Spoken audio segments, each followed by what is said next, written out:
across the UK. On DAB+, on YouTube, on the app, on your mobile. The home of common sense. This is Talk.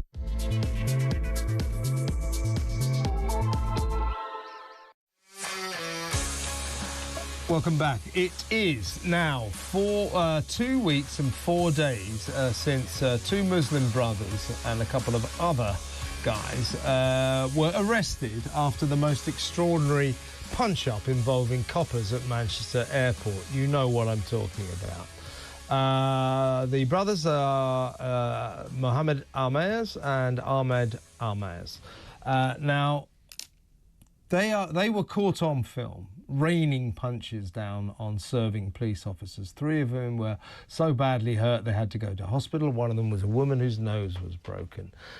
So here we are, 2 weeks and 4 days on from that. They're not even charged yet. I wanted to compare and contrast the white working class rioters who, long after that, about like a week ago, were caught on film rioting. They're already starting their prison sentences. They've been arrested, they've been charged, they've been convicted in court, they're in prison. These two guys, well, there's four, but mainly these two brothers, have still not been charged. Greater Manchester Police keep telling us it's a complex case.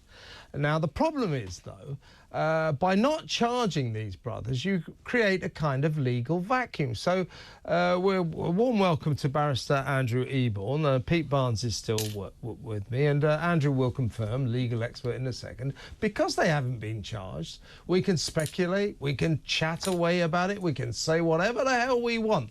That's why their lawyer, Aamer Anwar, 3 days ago, extraordinarily called a news conference where they're sitting there with their mum and their lawyer and he's going, these people have been smeared, they don't, effectively what he said, they don't stand a chance of a fair trial. And then the lawyer yesterday came on to Peter Cardwell's Drive Time show, spoke again. Actually, let's remind ourselves of on Drive yesterday here on Talk. Do you honestly expect us to believe that your clients did not attack the police with fisticuffs? Because I think, Peter, that what I have said quite clearly in a press conference is, one, placing a context. Secondly, what I have said is that the family have stated they have members of their family who are police officers. And I quite robustly have said that the family have stated that if these two brothers were engaged in any alleged criminality, then they must face due process that is robust. I can't make it any clearer than that. However, there is no excuse for any police officer in this country, no matter what provocation, no matter what. We've seen any officers in the line of duty face intense provocation over the last few days, having bricks thrown at them, seen arson, etc.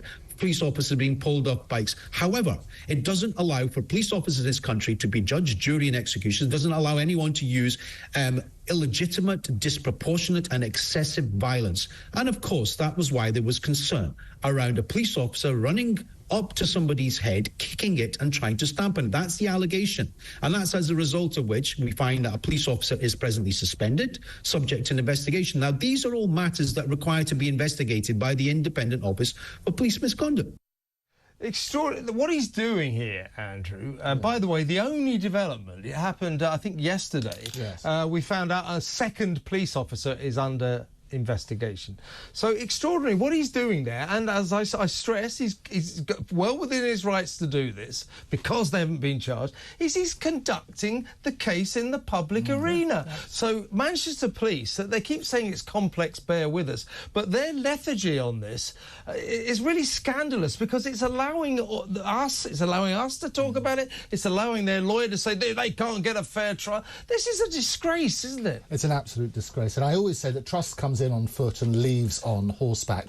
And the reality is exactly that. Trust in the police force, in the public eye, and in the media, and certain other things, is at an all-time low. And the reason is there's these alternative ways of judging things. As you say, you're getting swift justice, as there should be, for the rioters and so on and so forth, but this seems to be dragging its feet. It's all wrong. He's also, I have to pick him up on a few points on the law, however. The lawyer picked him up on the law. I love it. The reality is this. There are three circumstances where you can use force. Under the common law, you can use force if you're defending yourself. Again, it all has to be proportionate. Under Section 3 of the Criminal Law Act of 1967, you can use a reasonable force, basically to prevent a crime or to effect an arrest. And under Section 117 of what's called the Police and Criminal Evidence Act of 1984, when an arrest is being made.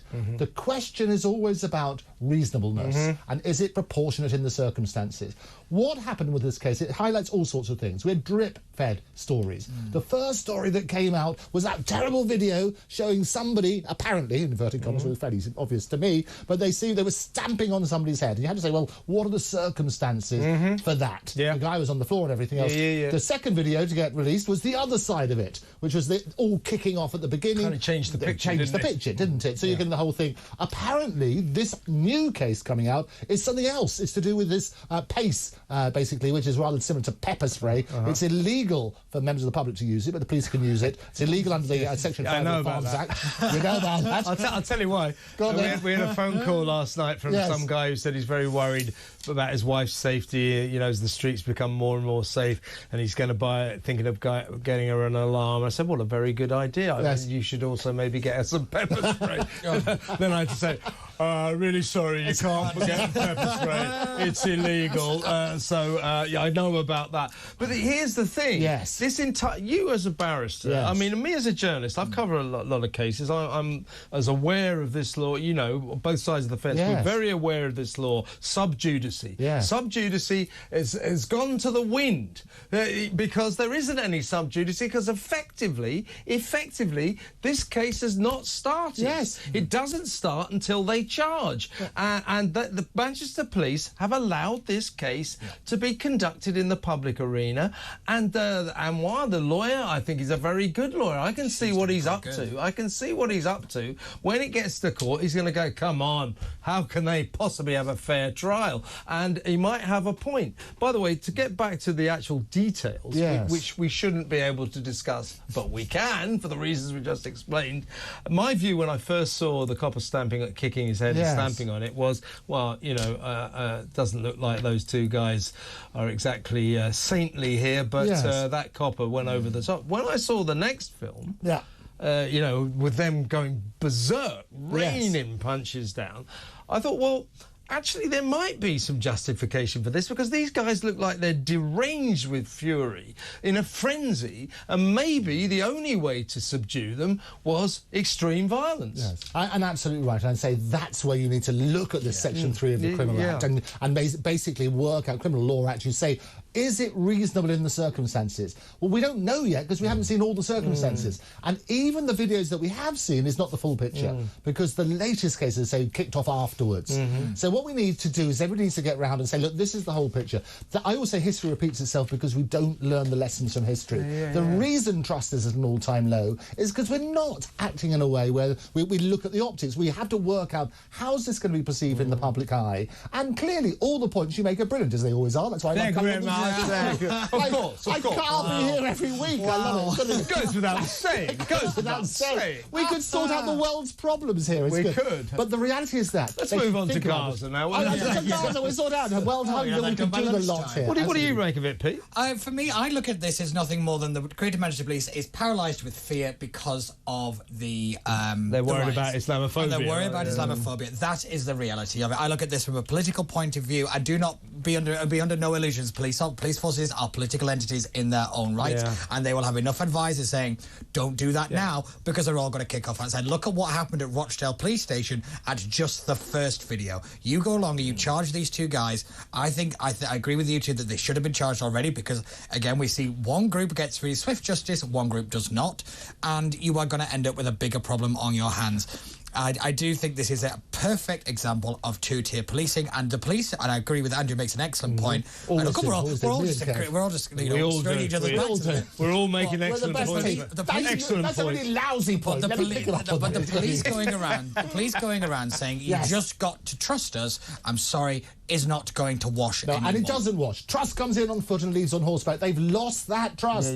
because of these circumstances. So we need to address that. I've said this on air. I mean, you know, I'm only putting it to Manchester Police, but Jacques Hughes, I keep saying, I think you're dragging your heels because you're frightened that if you charge these Muslim guys, there will be sectarian trouble. You will upset the Muslim community. That's what I think. You can tell me, you know, I just said that. I've said it before. They never get back to me. And by dragging their heels so long, they've created one hell of a... Have you ever seen anything like this before? Lots of times I deal with all sorts of strange situations, but the reality is this. You're right. Jack should listen to you because you're talking a lot of sense. And the answer is, when people say, oh, it's Islamophobia, it's prejudice and so on and so forth, justice is supposed to be blind. And the whole idea of that is that everybody's treated equally. So one-tier policing. Can we have a bit of that? Here without the tears, absolutely. What you have to work on is exactly that. And this is the answer. They turn around and say, this is what we do. The other thing you have to turn around is, and the same with all sorts of institutions, you have to turn around and say, look, this is the procedure we follow in these circumstances. So it's very clear. Some police sources say this is, when you use force in any situation, you have to explain the circumstances, you have to do a little log. We can refer to that to make sure you follow the reasonable and proportionate measures that I mentioned. If people are transparent, and Jack came out straight away and said, this was this incident, we followed, it's irrelevant about race, it's irrelevant about religion, irrelevant about anything else. These are the policies we follow, justice is blind, and this is what we did. Could they not have done this, right? You know, that I mean, I've had a couple of senior detectives in this studio talking about just this. That's why the seat's still moist. Peter Blexley might know. They know what they're talking about, and they suggested that what they would have done was say, look, there it is on film. You've got enough evidence there to charge them. If the circumstances change as more film comes in, you can adjust. So he said that Peter said what they should have done was immediately charge them with assaulting a police officer, and then conduct the investigation. They could then change the situation, but then none of us could talk about it. His lawyer could not, or their lawyer could not conduct the case in the public arena. The thing is quite rightly closed down, but instead they seem to be rather reticent to do that, and now we've got this absolute shambles. And I can tell you what's happening as well, because they hinted it in the articles which are happening. More arrests and more potential investigations are going to be undertaken. But other people in that scene, and they're looking at members of the public who may be observing or may be part of it. I don't know why, as you said, get everything. Sunlight is the best disinfectant. I was just about to use that exact phrase. Exact phrase. When I first started working in politics and I did some crisis comms work, they were always told, if you explain procedure, if you explain to people how A, B, C, D, the public will go along with you because you've explained it to them. You're not trying to hide behind things. You're not trying to, obfuscate or make people look like an idiot. You explain things and the public will go with you. What the Manchester Police have got wrong here is they've just said, it's this way, we're doing it our way, and if you disagree with us, you're the problem. That is a huge wrong way. Exactly right, Peter. And what I think happened here, I'm pretty certain of it, is they as I say, look, the cops can charge anyone with whatever they like. They can later drop the charges, but by charging someone, you throw a veil over it. Then the investigation can be conducted properly, away from the public gaze. So they should have done it right away. But I think accusations of racism and Islamophobia were thrown around. No, what about our mum? You know, we were protect. So Manchester Police go, whoa, we better be careful here.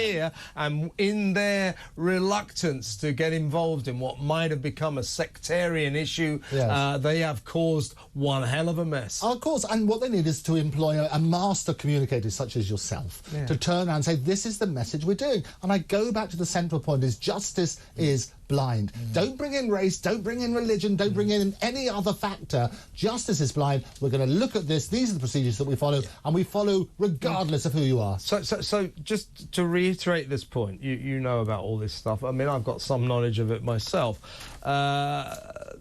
They should have on the basis of that film, Yes. they should have immediately charged, if you like, charge the copper as well. Yes. But they should have immediately charged those brothers with assaulting a police officer, and that way everything would be cool. However, they didn't, and we have to ask the question why. And 2 weeks and 4 days afterwards, they're going, it's a very complex case. Yes. Do me a favour. Explain why it's complex. Explain why it's complex. Explain what problem you're having about what to charge. That's all you have to do, and the accusations will drop away. And it would not have been a procedural or a legal mistake to have charged them immediately, would it? And I think from a communication point of view, optics is so key in this. You charge both at the same time. You say there is evidence, and so this is what you do. This is how you take the sting out of it. You turn around and say there's evidence of an offence on both things. We're going to charge the copper. We're also going to charge the people on this based on this evidence that we've done, and we're going to shut it down. And let's get all the evidence. And as I say, justice is blind. That's what we've done. We've followed our normal procedure. As Peter Bexley said, he said that film is what is called evidence, and it's pretty bloody good evidence. But yeah, so they have made a complete Horlicks of this. They really have. Andrew, I knew you'd confirm my suspicions, and I'm really glad you came in. Guilty. Your Honour. Thank you, Andrew. Andrew Eborn, Barrister, always a pleasure. Thank you very much to Andrew Eborn. Pete Barnes is still with me. I'm Kevin O'Sullivan, and you're a brilliant audience. Stay where you are.